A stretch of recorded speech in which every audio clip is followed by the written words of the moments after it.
Yo, warap mga par, ayan, nandito na naman tayo sa ating show ng mga gago pero nagbago at ito, may bago tayong guest mga par at ito yung Let's iniidolo go. ko matagal na at ito, magpakilala ka master.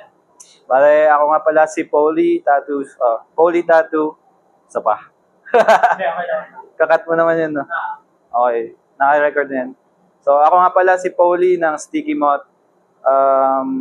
Ako ay isang tattoo artist, painter, tsaka meron akong brand.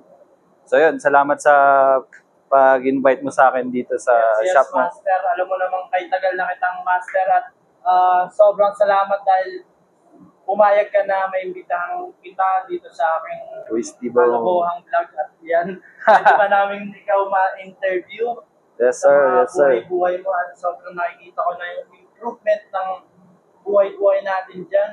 At ito unahin natin sa sa bilang Boss Polly kung saan nagmula si Boss Polly at kung ano yung kwento niya bago siya naging tattoo artist. Okay, so to start with, lumaki ako sa Baguio and then La Trinidad. So yun, born and raised ako dito, 2601 tsaka 2600. So yun, before ako naging tattoo artist, nag-start ako sa hindi madaling buhay. So feeling ko first time maririnig to ng mga tao kasi never ko masyado nakakwento to. So nag-start ako na nagbabalot, Oo. mga ano. So, yung mga street foods, yung mga ganyan, naranasan ko na yan. Yun yung mga aral ko sa buhay na hindi madali, hindi nakukuha, napupulot ang pera, ganyan. So, yun, nag-start ako sa mga ganun, sa family namin, na matuto kami mag-hustle, Same na same talaga tayo. Oo. Same vibes, no? So, ganun, kumbaga, malaking salamat daw na ganun yung naging sitwasyon ko growing up kasi nagagamit natin yun ngayon na as adults, as sa buhay, parang ganun. Na basic na lang, nagka-problema ka, parang normal na yung problema to, gagawa natin ng paraan, yung mga ganun.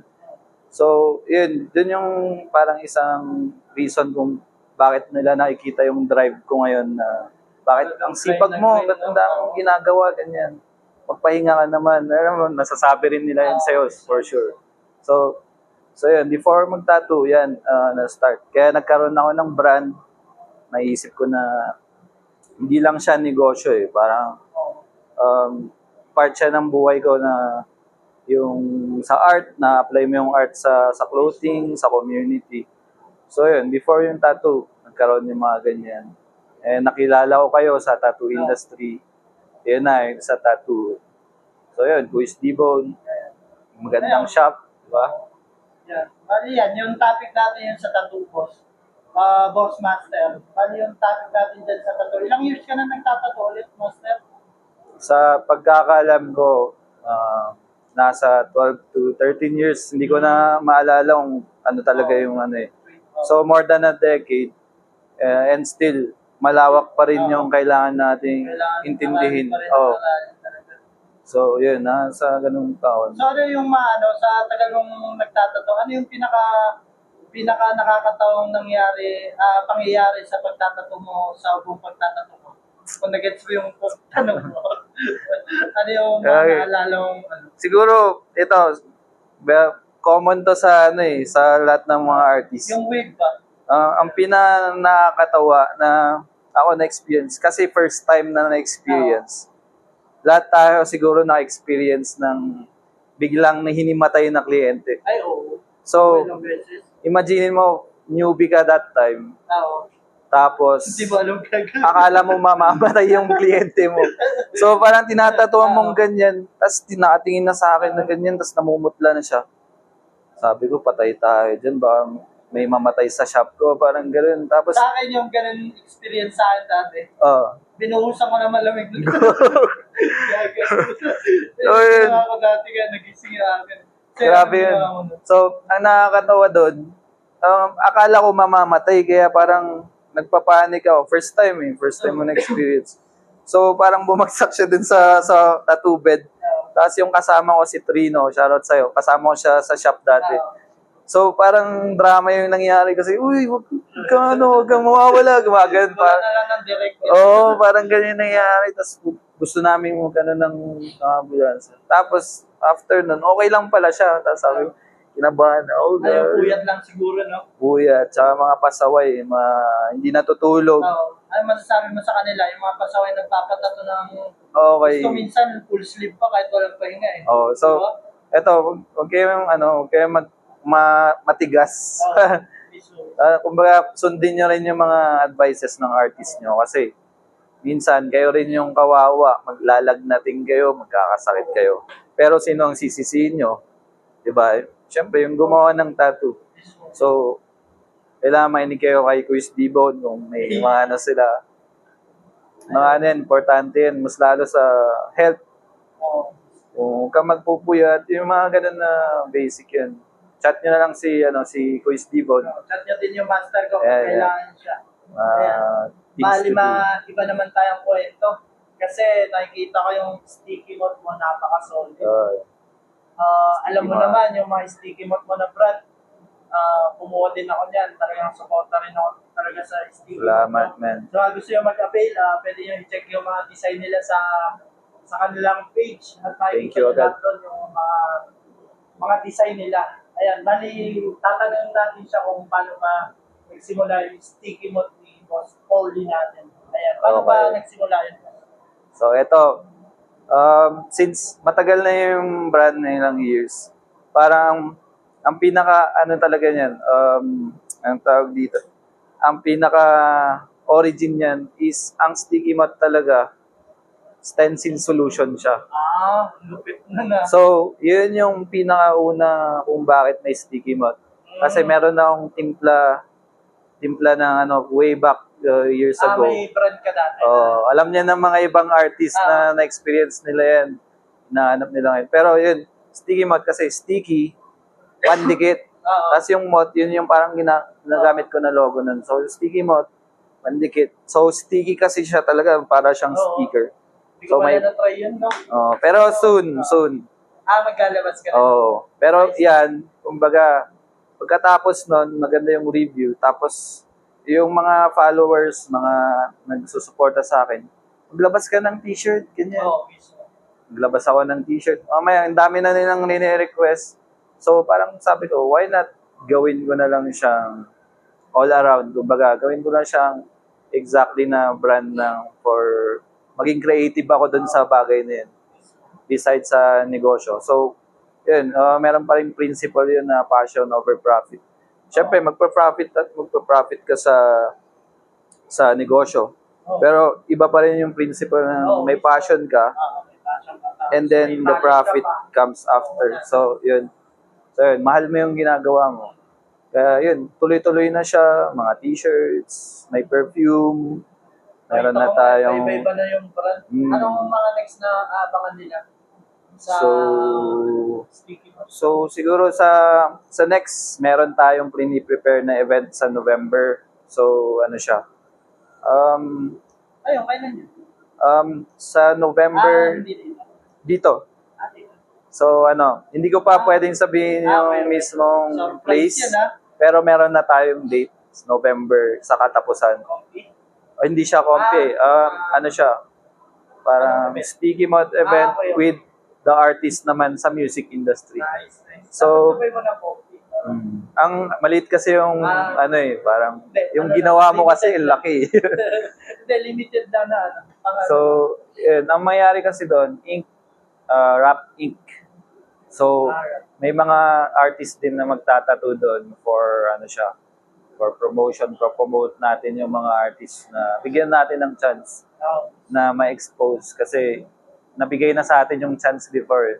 So sa next naman, at the same time, may mga may mga magpa-perform. So, ma-share naman ni Quiz Dibon yung poster kung lalabas na. So, yun. And at the same time, may mga darating akong clothing na premium. Abang-abang na naman yan. So, Abangan. meron akong hoodie tsaka sweatpants na premium quality overall. So, yun pa lang as of now. And yun pa rin, ay kwentuhan sa mga solid na artist Mas solid sa ka. mga shop. Huwag na. So, yun. So, Goods. yung sticky mug ba, may dati bang pangalan yun? Or yun na talaga yung una mong naging brand talaga? Ang brand before Sticky Mouth, ang brand ko is pangalan sa akin, which is Holy Tattoo Studio. So, ang hirap kasi mag-branding pag pangalan mo na mismo yung nakalagay. Oo. So, why not separate ko yung Sticky Mouth? Gawin ko Oo. ng brand yun. Yung studio, tattoo. Purely sa tattoo siya. So, yun na. Ganun yung pangalan dati, Holy Tattoo Studio. Ayun, nakikita ko rin pala. Hindi ka na pala dito sa Baguio, no? Sa Makati ka na pala. Oo. Solid nga doon eh.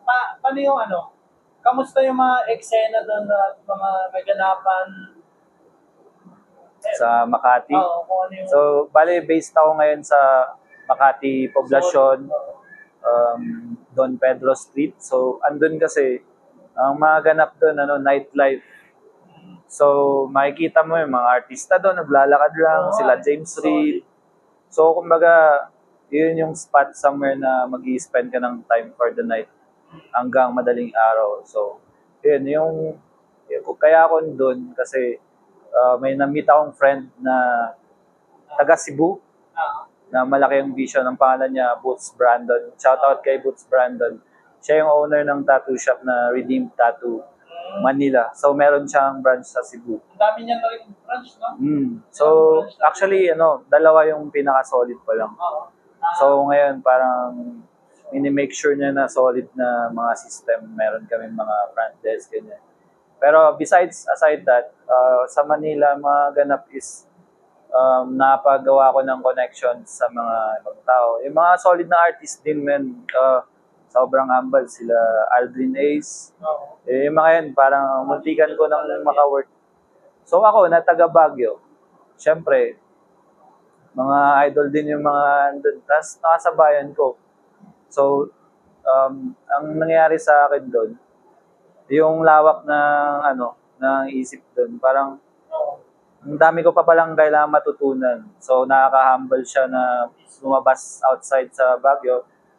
At the same time, represent mo yung city mo. So, yun. Pero, hindi ko pa rin maiwan yung Baguio, men. Oo, solid yung Baguio pa rin. Uwi pa rin ako, ganyan. Bali, isang araw ka lang dito? Pag minsan, isang araw. Ngayon, parang isang araw ka lang, buti nakuha ko yung time mo. Hindi naman. Parang, siguro, maganda lang na meron tayong mga ginagawa na ini-spend na something great ba. Para dapat always, hustle na ng solid. Parang ito, na-appreciate ko din yung mo. Ako, di ba, sasabi ako sa'yo, totoo. Na-appreciate ko yung hustle mo kasi ako, naririnig ko rin yung mga sinasabi ng tao na ganito, ganyan. Pero, ang nakikita ko kasi, yung consistency mo na kung ano man yung sinasabi ng tao or opinion nila, hindi ka nag-i-stop eh. Ang dami mong ginagawa. Tsaka totoo yung mga sinasabi mo na about sa, siyempre para sa pamilya mo yun. So yung sipag mo, to be honest, nai-inspire ako sa galaw mo. Which is, yun, as nasa labas ako ng Manila, yung tropa ko, taga Baguio, doon sa hometown, pero solid na 100%.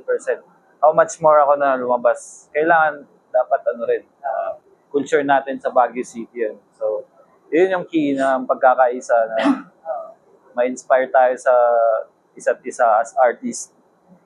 Kasi, we don't want to waste time, bro. Diba, alam ko rin yun, yung oras, pinaka-importante, oras ng tao. So, yun. Masaya ako na nandito ngayon. Masaya ako na nandito yung master ko. Mga master. Wala naman na siguro kayo tatanong sa aking master.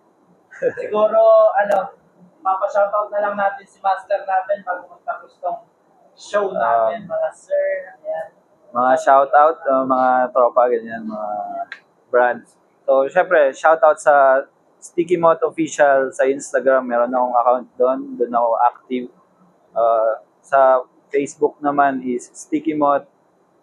As is lang, Sticky Mouth. And then, Sa mga tropa dito sa Baguio, alam niyo na yan, sa hip-hop scene, sa music industry, sa mga tattoo artists na mga aspiring dito sa Baguio.